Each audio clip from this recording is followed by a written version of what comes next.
la coordination nationale de l'ARD propose les 18 mesures prioritaires ci-après.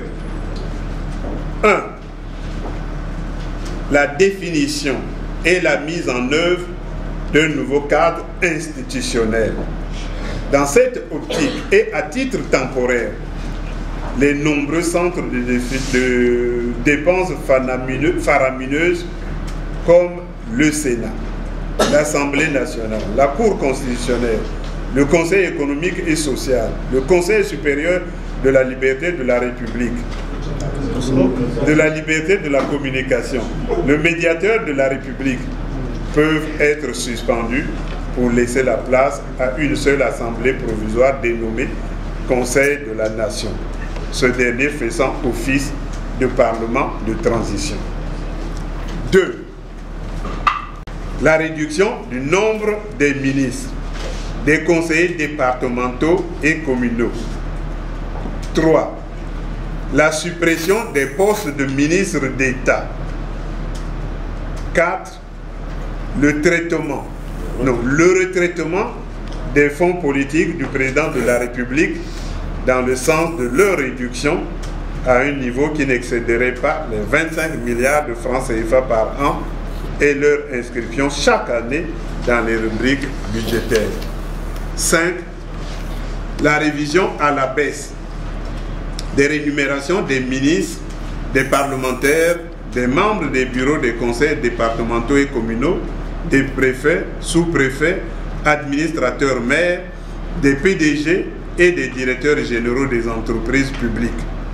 Par exemple, les ministres qui aujourd'hui sont rémunérés à hauteur de 15 millions de francs CFA par mois seront plutôt payés à 7 millions et ceci par virement bancaire. 6. La suppression et l'interdiction absolue des paiements par anticipation et des dépenses non prévues au budget pour éradiquer l'écoulage financier et les tripatouages, surtout au niveau des menues recettes. 7. La suppression des exonérations fiscales exceptionnelles ou discrétionnaires. 8. La suppression des emprunts gagés sur le pétrole sous la forme de prépaiement ou d'avance à court terme obtenus auprès des négociants en pétrole. 9.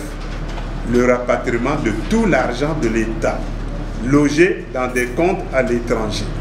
Singapour, Brésil, Chine, Panama, île Maurice, Koweït, Côte d'Ivoire, Guinée-Conakry, Niger, RDC, Maroc, etc. 10. La refondation de la gouvernance de la SNPC et sa restructuration. 11. La nationalisation des sociétés écrans. L'Africa Oil Gas Corporation, AOGC, Likwala SA, Sphinx Bermuda, Énergie Congo, Orion Oil, etc. La réduction au strict nécessaire des missions extérieures et de certaines manifestations publiques. La réduction du parc automobile de l'État. Ça c'est 13. 14. La réalisation par des cabinets indépendants de réputation internationale des audits de réputation internationale des audits de la SNPC, du Trésor, des impôts, de la douane, des grands travaux, du port autonome de Pointe-Noire, de la CORAF, de la SNE, de la SN2, de Congo Télécom, des opérations de la municipalisation accélérée, des revenus générés par le bois, des menus recettes. 15. Le renforcement des mécanismes de lutte contre la corruption, la concussion, l'enrichissement illicite, l'appropriation personnelle des biens publics, le favoritisme familial, en vue d'améliorer la transparence financière. 16. La création au niveau de la police nationale d'une brigade économique et financière chargée d'effectuer des enquêtes financières et de suivre et contrôler la manière dont l'argent public est utilisé. 17. La restauration de la transparence totale dans la gestion budgétaire. 18. Enfin, le paiement concomitant et régulier des salaires de tous les fonctionnaires et de tous les agents émergeant au budget de transfert, des pensions de tous les retraités, des bourses de tous les étudiants congolais au Congo et à l'étranger. Dans le dessein de ne pas aggraver les souffrances déjà éprouvantes des populations, dans le dessein de ne pas aggraver les souffrances déjà épouvantables des populations, il ne sera procédé à aucune réduction des salaires des fonctionnaires, des pensions des retraités, des bourses des étudiants et des budgets de l'alimentation des populations en eau potable, de la santé publique et de l'hygiène, de l'éducation et de la formation qualifiante, des transports en commun et de l'emploi. Ces mesures courageuses et efficaces contribueront, à ne pas douter, à permettre à notre pays de sortir progressivement de la crise actuelle et à soulager les souffrances des couches populaires meurtries. Encore une fois, pour être productives, ces mesures doivent impérativement être prises sans délai dans le cadre d'un véritable dialogue politique national inclusif. 2. De la crise du pool. L'ARD l'a dit 1001 fois. La solution à la crise du pool n'est ni militaire, ni judiciaire. Elle est politique. Toutes les gesticulations auxquelles se livre actuellement le pouvoir constituent de fausses solutions. Ni l'instrumentalisation des soi-disant sages du pool, reçus récemment par le président de la République, ni les prétentions présomptueuses de l'Assemblée nationale et du Sénat, ni les couloirs humanitaires ouverts pour permettre aux hommes du pasteur Ntoumi de sortir des forêts n'apporteront une paix véritable dans le département du Poul. À de vrais problèmes, il faut éviter d'apporter de fausses solutions. Le Poul est une partie intégrante du Congo.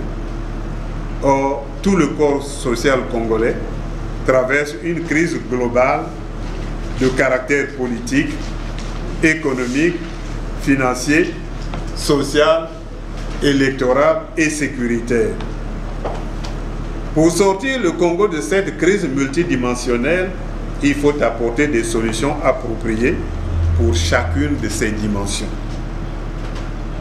Cela n'est possible que dans le cadre d'un véritable dialogue politique national inclusif, rassemblant sans exclusive toutes les forces vives de la nation pour construire ensemble des solutions novatrices et consensuelles en vue de relever les défis politiques, économiques, financiers, sociaux, électoraux et sécuritaires auxquels le Congo est confronté aujourd'hui. S'agissant plus spécifiquement de la crise du Poul, sa résolution passe par l'implication de toutes les forces vives de la nation dans la recherche d'une solution pacifique et le rejet de toute pseudo-solution impliquant les seuls ressortissants du Poul. L'implication du pasteur Ntoumi dans la recherche des solutions de crise. L'implication du pasteur Ntoumi dans la recherche des solutions de sortie de crise. La cessation immédiate des hostilités et le retrait du département du Poul de tous les éléments de l'armée, de la gendarmerie, de la police et des milices privées du pouvoir engagées dans le conflit du Poul. La création d'une commission vérité et réconciliation et le pardon pour tous ceux qui se repentissent.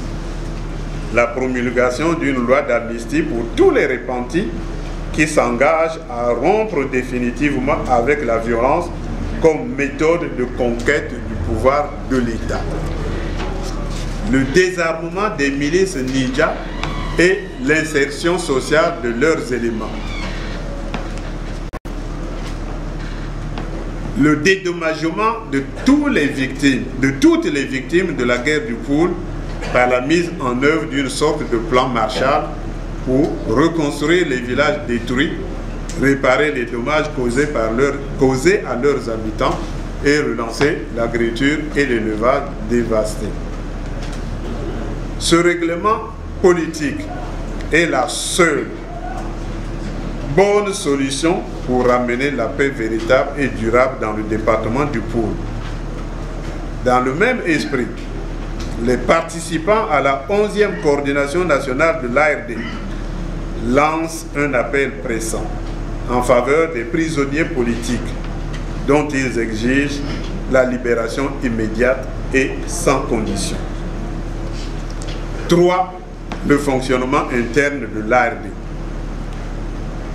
S'appuyant sur un diagnostic sans complaisance de l'état de l'ARD sur l'ensemble du territoire national, les participants à la 11e coordination nationale ont formulé des propositions novatrices de stratégie en matière d'animation politique des partis membres, de mobilisation horizontale des militants et des populations, de formation politique et éthique des militants, de communication, de mobilisation de ressources financières, de création des relais des partis membres dans la société civile et dans le monde du travail, etc. Ces nouvelles stratégies visent à refonder l'ensemble des partis membres, à leur garantir un fonctionnement efficace, à améliorer leur gouvernance en vue de contribuer, de concert avec les autres forces politiques et sociales, œuvrant pour une alternance démocratique et pacifique au Congo, à la construction des conditions permissives d'un nouvel ordre politique, démocratique et républicain dans notre pays. Pour clore les travaux, le président de l'ARD a lancé un appel solennel à tous les patriotes, démocrates et républicains congolais à se rassembler par-delà leurs différences, mais sur des bases politiques claires en vue de la création d'une union des forces patriotiques et démocratiques du Congo, rassemblant l'ensemble des forces politiques et sociales qui œuvrent réellement pour la résolution pacifique de la guerre du Poul, le retour d'une paix véritable et durable sur toute l'étendue du territoire national, la libération de tous les prisonniers politiques et le bannissement à jamais au Congo du délit d'opinion, la restauration des valeurs de la démocratie et de la République, la refondation de la gouvernance électorale, la réparation des injustices, la réconciliation nationale, la promotion du désir conscient et partagé de tous les citoyens congolais de vivre ensemble au-delà de leurs différences.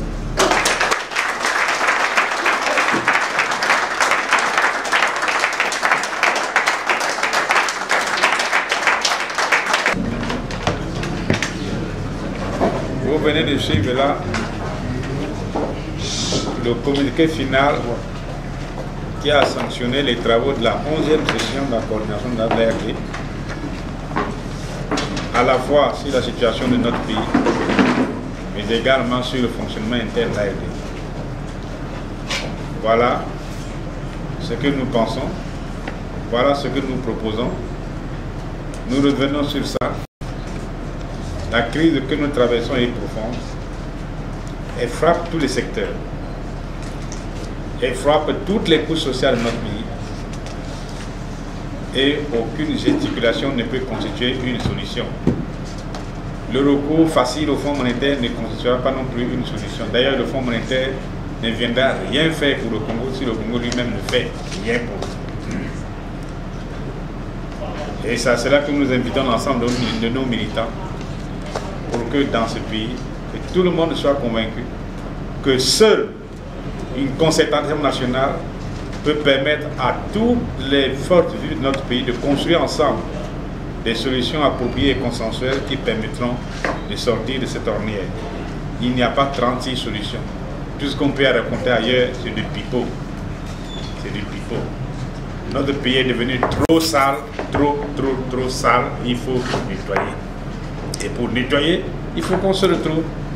Ce n'est pas les petits arbres qu'on porte sur les épaules, hein, les intimidations ici et là qui apporteront une solution. Au contraire, ça ne peut apporter à notre pays que frustration, tensions inutiles et voire à l'extrême une guerre civile qui ne pourra que accroître encore la misère des Congolais. Nous n'avons pas besoin de cela. Les Congolais ont besoin de verser trop de sang. C'est maintenant le temps de penser à eux. Et pour penser à eux, il faut que nous nous asseyions pour dire alors recommençons. Par où on doit sortir. Et c'est ensemble qu'on peut le faire. Voilà ce que nous avons voulu exprimer, chers amis, les journalistes.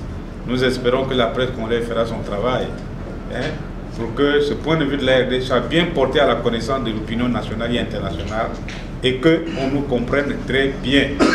Alors, celui qui ne comprend pas, ce sera tant pis pour lui.